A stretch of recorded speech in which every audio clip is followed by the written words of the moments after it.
追思先圣王，乃封神农之后于交，黄帝之后于祝，帝尧之后于季，帝舜之后于陈，大禹之后于启。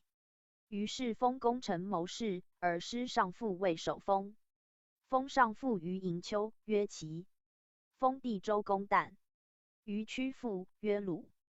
封赵公氏于晏。封地叔先于管，地叔度于蔡。于各以次受封。武王征九牧之君，登兵之父，以望商议。武王至于周，自夜不寐。周公旦及王所。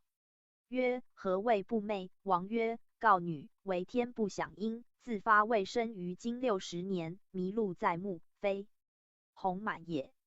天不享阴，乃今有成。为天见阴，其登